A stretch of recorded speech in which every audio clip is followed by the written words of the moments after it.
Mesdames, Messieurs, bonjour et bienvenue sur notre chaîne YouTube. L'information vous place au sommet du monde. Alors, si vous êtes nouveau, abonnez-vous et cliquez aussi sur la cloche de notification pour ne plus rien manquer. On commence.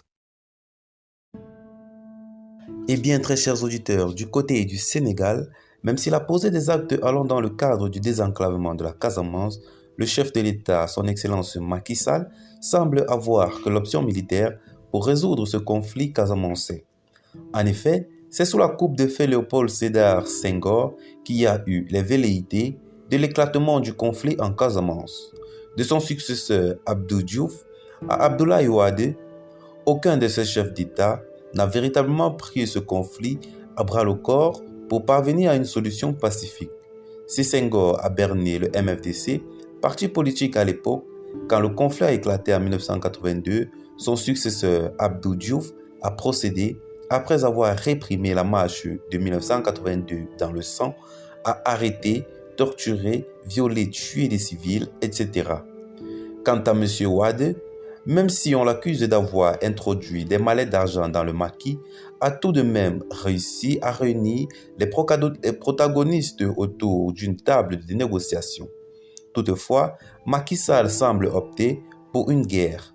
Pour preuve, dès sa première sortie sur le sujet, il a tout simplement indiqué que l'indépendance de la Casamance est impossible. Des propos qu'il a réitérés hier à Kaffrine lors d'un face-à-face avec la presse locale.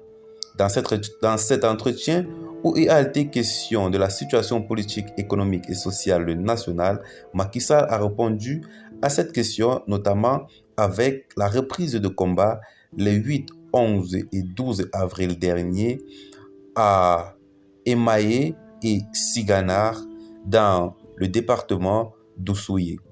Même s'il a posé des actes allant dans le cadre du désenclavement de la Casamance, Macky Sall n'a jamais laissé en rade de l'option militaire comme mode de règlement du conflit. Pour preuve, de tous les chefs d'État qui ont été là, c'est le seul qui a fait le déplacement jusqu'à Mpac, frontière avec la Guinée-Bissau, pour rendre visite aux militaires en fonction dans les positions stratégiques. C'est le 2 juin 2012. C'était autant pour nous le 2 juin 2012.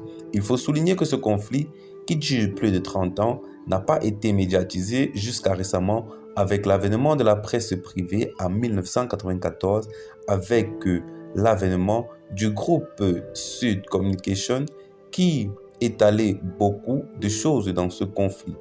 Hier, Macky Sall a appelé les organes de presse à plus de responsabilité dans le traitement de l'information relative au conflit. Que veut-il dire exactement et que prépare-t-il? Mystère et boule de gomme. Alors, très chers auditeurs, telle est la situation actuelle du côté du Sénégal. Qu'en pensez-vous? Laissez donc vos avis en commentaire, partagez la vidéo avec vos amis. Si vous l'avez trouvée notamment intéressante, abonnez-vous à la chaîne si ce n'est pas encore fait. Et retrouvons-nous très prochainement pour de nouvelles notes d'information. Bye bye.